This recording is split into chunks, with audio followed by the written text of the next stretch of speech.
Buenas noches, bienvenidos a Sala de Prensa de Noticias Caracol Ahora. El Senado de la República tuvo una instalación histórica. La situación de la pandemia por el COVID-19 obligó a que se hiciera de forma virtual. Aunque la mayoría de congresistas se conectó con la transmisión de forma remota, algunos legisladores de la oposición decidieron asistir al recinto.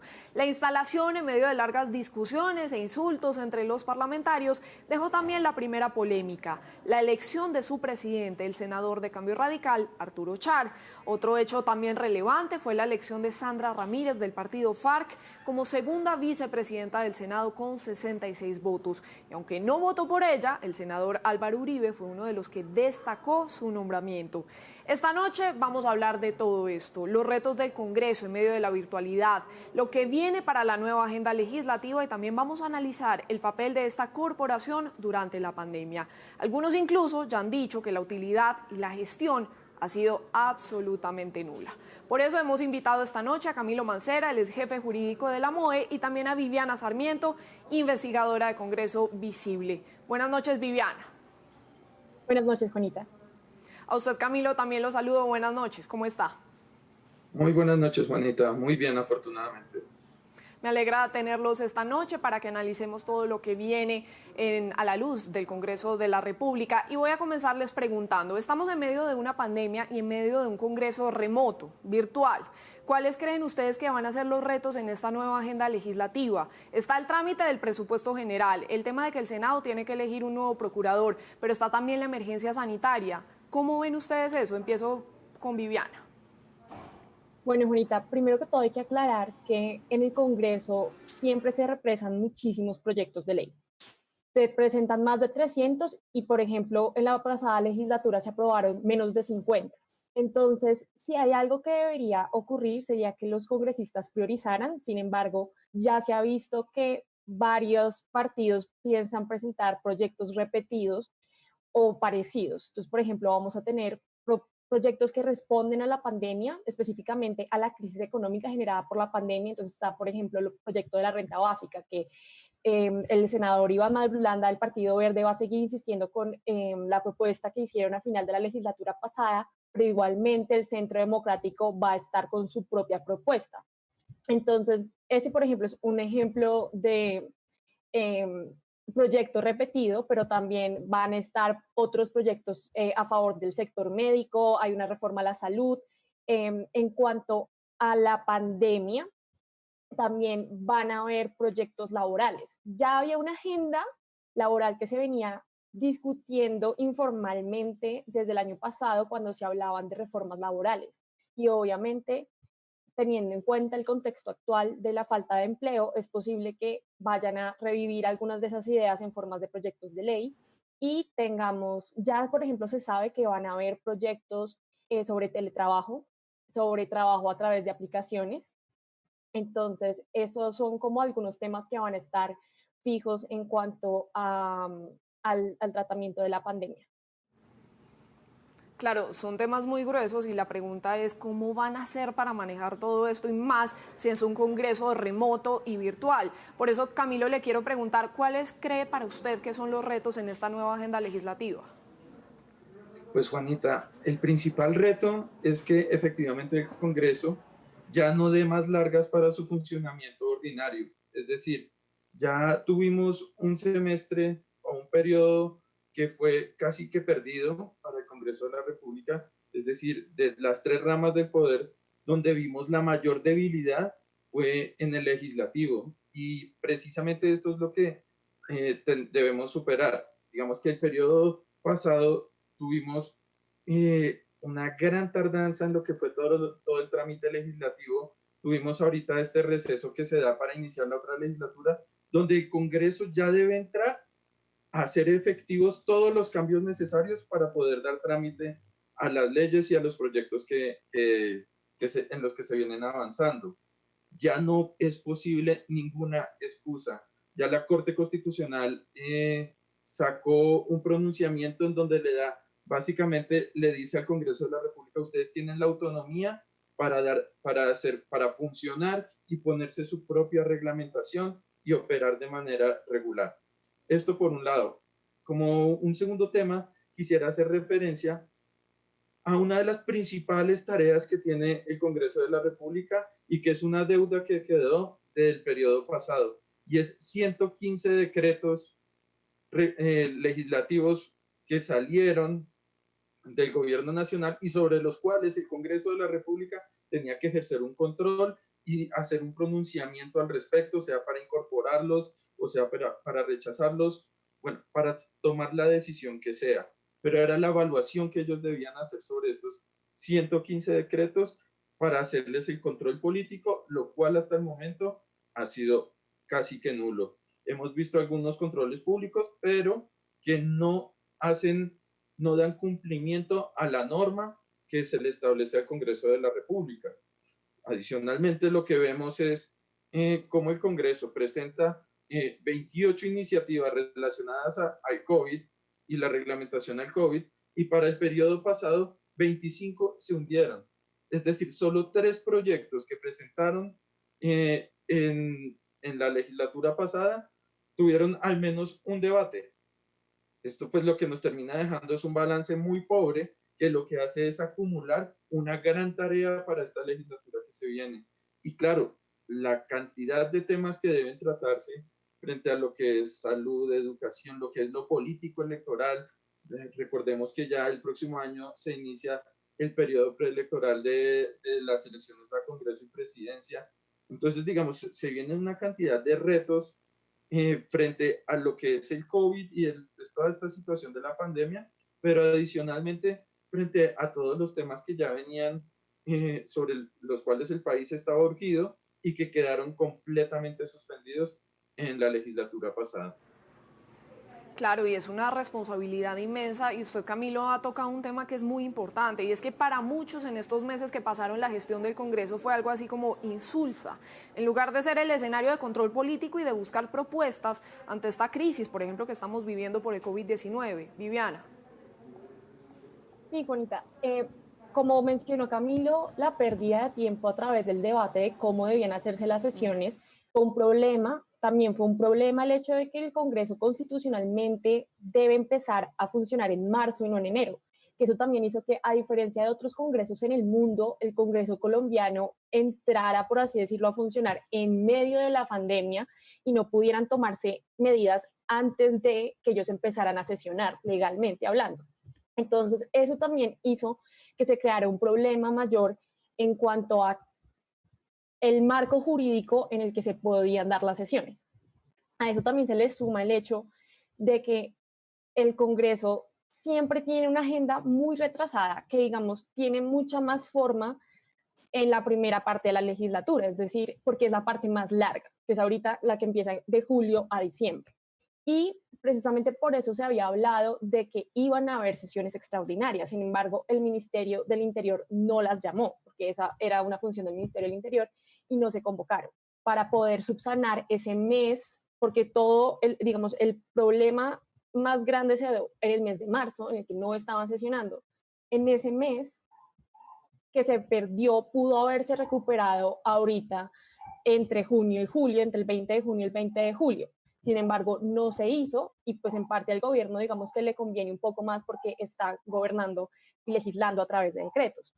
Sin embargo, el papel del Congreso tiene varias dificultades porque también hay varios intereses. Hay partidos, los partidos de gobierno les convenía el escenario en ese momento y por eso tuvieron una menor agenda, presentaron menos proyectos de ley una vez empezaron los decretos presidenciales, mientras que la oposición, en cambio, sí siguió presentando proyectos. Sin embargo, el control político, como mencionó Camilo, fue mucho más informal y menos disciplinado de lo que se esperaba, ya que al principio, cuando las sesiones todavía eran consideradas informales, entonces las comisiones llamaban a los ministros a tocar temas muy concretos sobre la crisis, pero no eran citaciones súper rigurosas con debates de control político como deben ser, digamos, más estructurados. Porque todavía se consideraban que las sesiones eran informales, que no sabía qué nivel de legalidad había detrás de ellas. Sin embargo, una vez ya se había tomado la decisión de que podían sesionar y estaban haciendo todas las cosas de una manera más formal, prefirieron como seguir con una agenda, tratar de sacar unos proyectos que podían hundirse, entre esos, por ejemplo, de cadena perpetua, que además servía un poco para la agenda de los partidos de gobierno que no estaban mandando proyectos nuevos, en lugar de concentrarse en hacer el control político a los decretos, que era algo que en ese momento apremiaba más. Ese es sin duda un tema crucial, el del control político, y por eso le quiero preguntar ahora a Camilo, porque para muchos congresistas de la oposición hay mucha preocupación porque sienten que en estas condiciones no están teniendo suficiente participación. Casi que apunta, como ustedes ya lo mencionaban, de decretos. El gobierno ha realizado su labor sin contrapesos y sin ese control que es tan importante. ¿Cómo se analiza esto, Camilo? Bueno, pues es que, digamos, ahí tú estás tocando dos temas que son muy importantes, Juanita, y es precisamente esa función de control político tiene, y sobre todo en un estado de emergencia como el que se declaró y que además se vuelve a prolongar y seguramente tendrá una tercera prolongación, pues evidentemente el control de la oposición es supremamente importante, pero también ese control de la oposición debe materializarse en sesiones que les garanticen su participación. No es excusa, bajo ninguna circunstancia, la adecuación tecnológica para poder desarrollar las sesiones, el que se le permita a la oposición presentar pues los controles políticos, adelantar los controles políticos o presentar precisamente su posición frente a qué es lo que viene haciendo el gobierno. Y esta ha sido una queja pues, que han presentado distintos partidos de oposición en los que dicen, venga, en el marco de estas sesiones no se me están respetando los derechos. Y es precisamente ahí donde es una responsabilidad y una tarea que le viene al presidente del Congreso, al presidente, pues, al presidente de la Cámara también, y es precisamente que la corporación pública se adecue de la manera idónea para que se garanticen como esos derechos, esos principios básicos democráticos que se deben dar en la corporación pública. Digamos, sea presencial, sea virtual, sea semipresencial, como sea, en este momento, quienes tienen un gran protagonismo son precisamente las organizaciones que se encuentran en oposición, porque son ellas quienes van a poner en tela de juicio la acción del gobierno nacional. Ahora bien, esto no es solo algo que le corresponde a las organizaciones de oposición, esto es una labor que le corresponde de nuevo a todo el Congreso de la República y que sigue siendo una deuda que tenemos desde el periodo pasado. Es que estamos hablando de 115 decretos que no tienen un control real político y eso es supremamente grave. Entonces, digamos, también teniendo en cuenta este tema de la oposición, pues también debemos pensar cómo es que se va a readaptar todo este estatuto de la oposición que trae una serie de garantías y derechos para estas agrupaciones políticas en el marco de una corporación pública que va a operar en términos virtuales o semipresenciales. Entonces, digamos, los retos que se vienen para la presidencia del Congreso son muy grandes porque precisamente se tienen que establecer esos lineamientos de funcionamiento, esos lineamientos de garantías, esos lineamientos democráticos. Claro, también hay otro tema importante que para claridad de todos los usuarios, de quienes están conectados a esta hora con sala de prensa, me parece que también genera muchas dudas y es la legalidad de las votaciones virtuales y la forma y la efectividad del Congreso bajo esas condiciones virtuales, porque pareciera un poco que se han escudado en que la forma cambió y eso no les ha permitido, digamos, adelantar proyectos muy importantes para el país. Viviana, ¿usted cómo lo ve? Sí, Juanita, pues precisamente la legislatura pasada se creó una comisión para precisamente tratar el tema de las sesiones virtuales. Y ya habían en ese momento propuestas de reforma a la ley quinta, que es la ley que regula las sesiones del Congreso.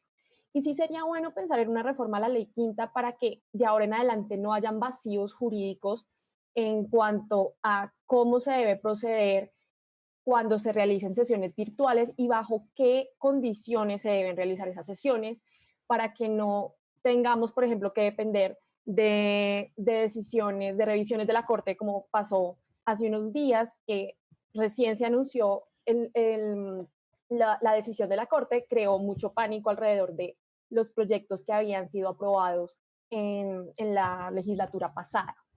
Sin embargo, también la otra cuestión está en que, como no pasar las reglas del Congreso físico al Congreso virtual, por ejemplo, como se vio ayer en la instalación del Congreso, es problemático para las votaciones secretas, por ejemplo. Y en las sesiones plenarias, obviamente, es el llamado a lista de cuando son plenarias conjuntas de más de 200 personas. Entonces, hay unas cuestiones ahí que son bastante difíciles, pero que tienen que poder tramitarse y poder reformarse en la legislación que reglamenta el Congreso. Por ejemplo, el año pasado ya se había dado el paso de aprobar un proyecto de ley que permite que las UTLs, los equipos de los congresistas, puedan trabajar de manera remota.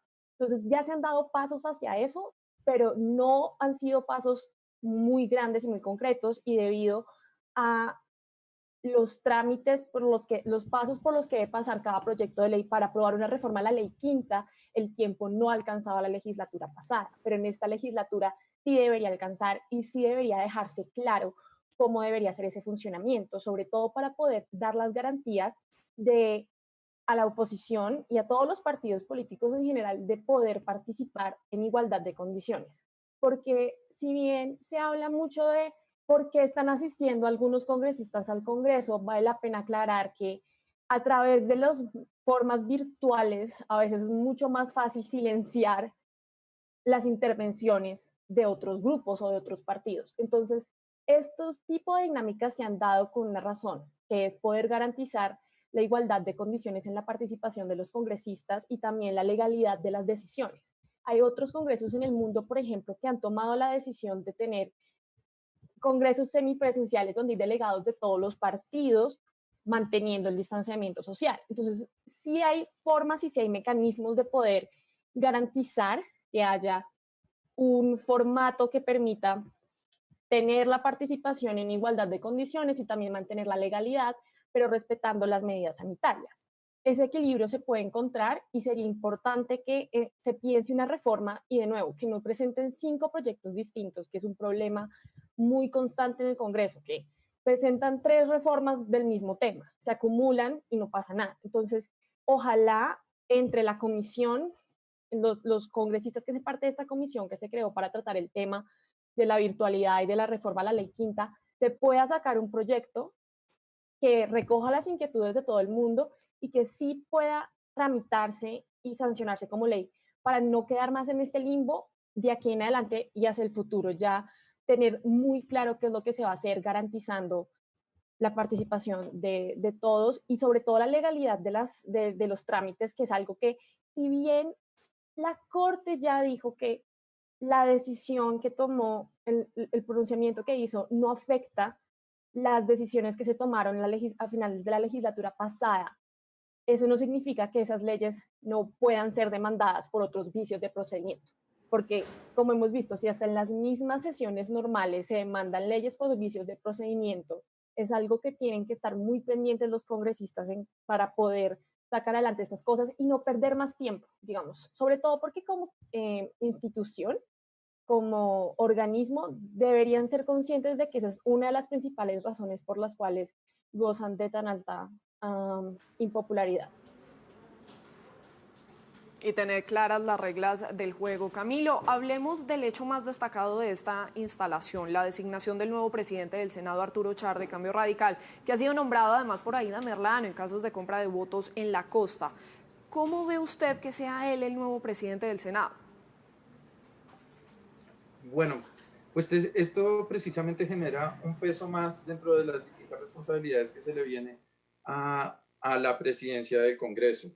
Es decir, tras las cargas que ya existen frente a manejar el tema de COVID-19, frente, digamos, a toda la concentración legislativa que hay, es decir, la cantidad de proyectos que deben tramitarse en este momento, digamos, se viene también lo que es tener unas investigaciones abiertas y posiblemente también pues un tema del que ya se está discutiendo y que precisamente en la votación se tuvo en cuenta, y es, digamos, cuáles conflictos podría llegar a tener la presidencia del Congreso en lo que es el trámite de varias normas.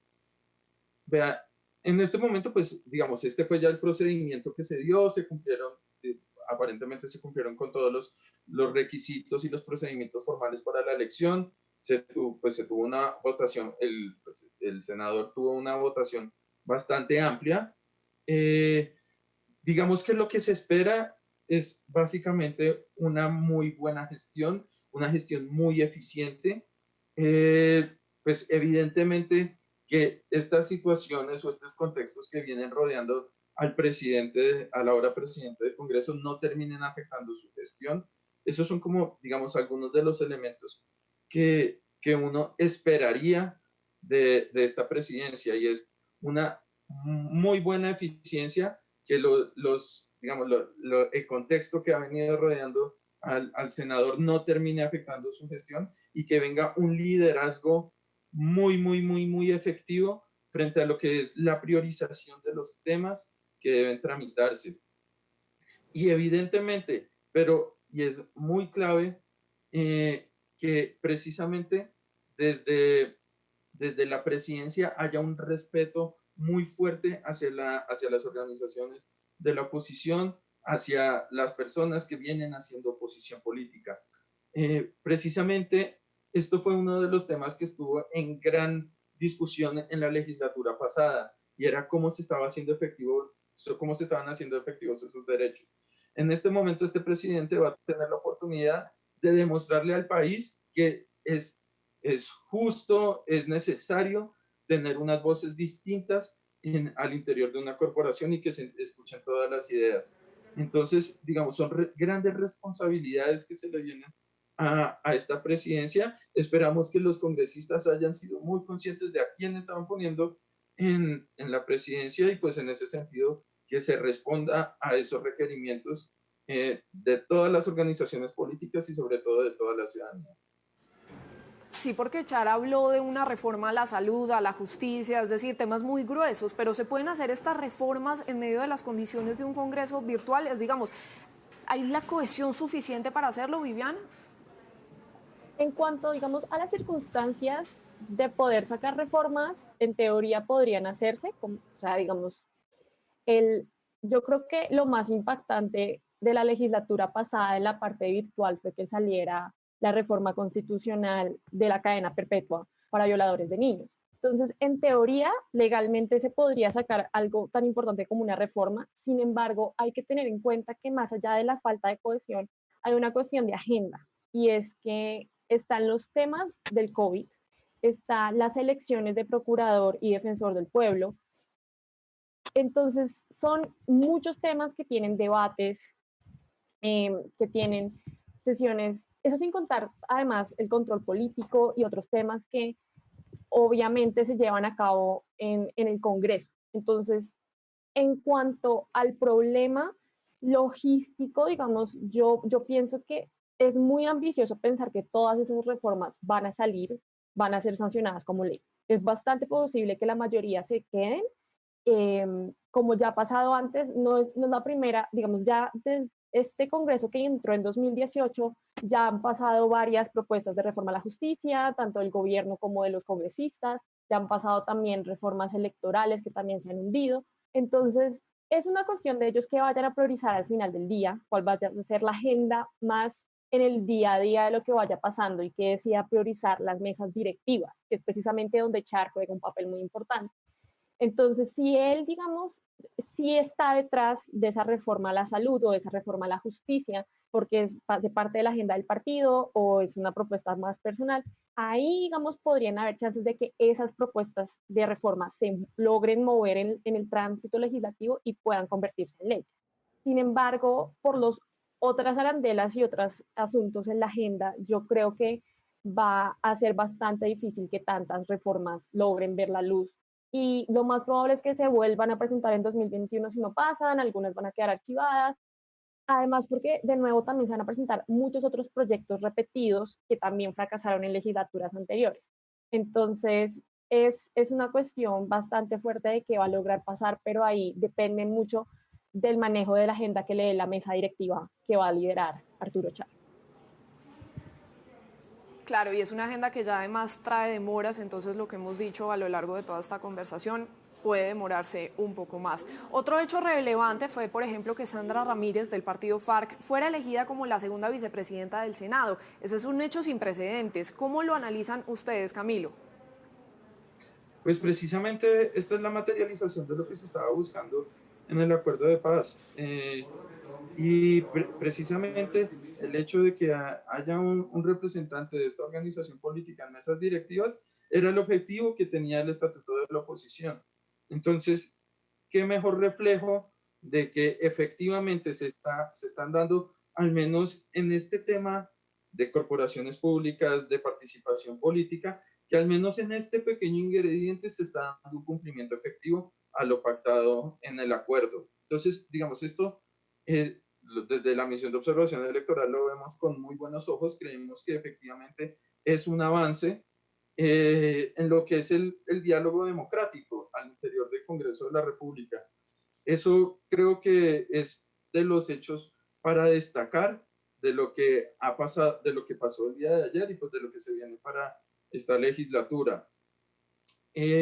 Quisiera hacer también referencia a un poquito al tema que le preguntabas a Viviana, y es precisamente cuando se plantea una agenda legislativa tan amplia, cuando vemos que solo el gobierno nacional ha presentado una cantidad de proyectos, más de 25 proyectos que ha presentado el gobierno nacional para el trámite, más las distintas iniciativas que se vienen, que están presentando las distintas organizaciones políticas, más el tema más los temas que ya vienen de la legislatura pasada, más los controles políticos que se venía, pues que tiene que cumplir el Congreso de la República, pues básicamente hace inviable que posiblemente las reformas más difíciles que se ha tratado de dar el país en los últimos 10, 15 años, pues que se vayan a materializar en un periodo o en una legislatura como esta.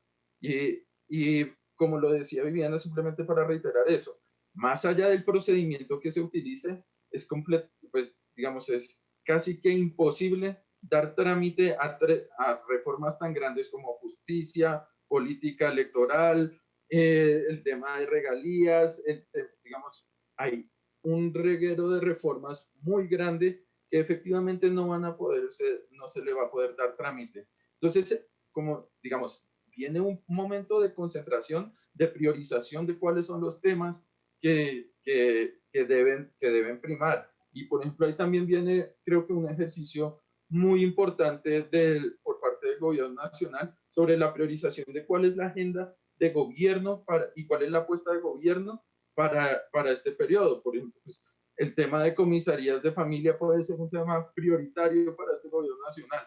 Entonces, pues, listo, venga, hablemos con Congreso y pongamos de acuerdo y con mesas directivas para tratar de impulsar estos proyectos. Es ponerse de acuerdo, como lo decía ayer el presidente, todas las ramas del poder público para entender cuáles son los temas más relevantes y sobre los cuales deben ir concentrados los esfuerzos. Claro, y que las plenarias, digamos, de forma virtual sean realmente eficaces. Ya para ir cerrando, esta es una pregunta que quiero que los dos me contesten, un poco breve, si es posible. ¿Qué tan lejos ven un Congreso nuevamente reunido de forma presencial? Y comienzo por Viviana. Bueno, en primer lugar, depende en general de la pandemia, a grandes rasgos de lo que se logre en cuanto a poder tener una vacuna para poder garantizar que se puedan reunir todos de nuevo en el Congreso, porque tenemos que tener en cuenta que más allá de que no se permitan las reuniones de más de 50 personas, está el problema de que hay congresistas mayores de 70 años, hay congresistas con preexistencia. Entonces también eso los pone algunos de ellos en riesgo. Más encima está toda la cuestión de los empleados del Congreso, UTLs, las personas de secretaría en general. Mucha gente que bajo las medidas actuales y las soluciones que tenemos frente a la pandemia, no hay una forma real de decir, mira, en 2 meses podemos tener, o en 3 meses, más allá de lo que se logre a nivel de control de contagios aquí en Colombia, porque es por eso que a nivel mundial todavía se siguen manteniendo las sesiones semipresenciales en muchos congresos. Entonces, yo creo que tal vez es posible que terminemos esta legislatura todavía con sesiones virtuales y también eso haga que se tomen más en serio en una forma de reglamentar las sesiones virtuales desde el Congreso. Entonces, es como en el escenario en el que nos encontramos actualmente, a menos que algo extraordinario pase respecto a las soluciones a la pandemia. Camilo, la misma pregunta, ¿cuándo cree que veremos un Congreso nuevamente reunido de forma presencial? Es muy difícil establecer un cuándo, pero lo que sí te puedo decir es que el Congreso de la República tiene que estar listo para funcionar así por 1 año o 2 años. Digamos, el presidente de la República precisamente ayer en el discurso de instalación del Congreso, él planteaba que estamos al menos a 1 año. Entonces, digamos, esto ya nos pone al menos un marco de tiempo de cuánto podríamos mantenernos en una situación similar a la que venimos, de aislamiento preventivo, de limitaciones en espacios cerrados y demás. Entonces, lo que digamos, hacia donde debemos ir es, independientemente de que esto se acabe o nos podamos reunir o pueda sesionar el Congreso en 2 meses, 4 meses, 1 año, 2 años, 4 años, tenemos que estar preparados para el peor de los escenarios, y es que esto puede durar 1 o 2 años más, 3 años más, no lo sabemos. Entonces, en ese sentido, de aquí a que sea a 1 mes o a 3 años, el Congreso tiene que poder sesionar y tiene que poder funcionar con toda la regularidad del caso y cumpliendo todas las expectativas ciudadanas. Y como quien dice, esto va para largo. Muy bien, es el panorama político al que nos enfrentamos en esta nueva legislatura, los retos de un Congreso virtual que, como lo discutimos aquí, fue una especie de espectador frente a las medidas adoptadas por el gobierno, en lugar de ser el escenario de control político y de formulación de propuestas ante esta crisis que estamos viviendo por el COVID-19. Son Camilo Mancera, él es jefe jurídico de la MOE, y también Viviana Sarmiento, investigadora de Congreso Visible. Gracias, Viviana. Muchas gracias, Juanita. Gracias también, Camilo, por este análisis.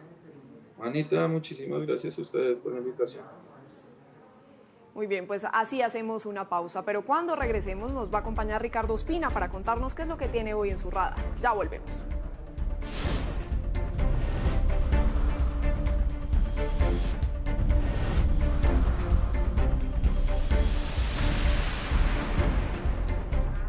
Gracias por seguir con nosotros en Sala de Prensa. Y ahora saludamos a Ricardo Ospina, el director de los servicios informativos de Blue Radio, quien nos cuenta qué es lo que tiene hoy en su radar. Ricardo.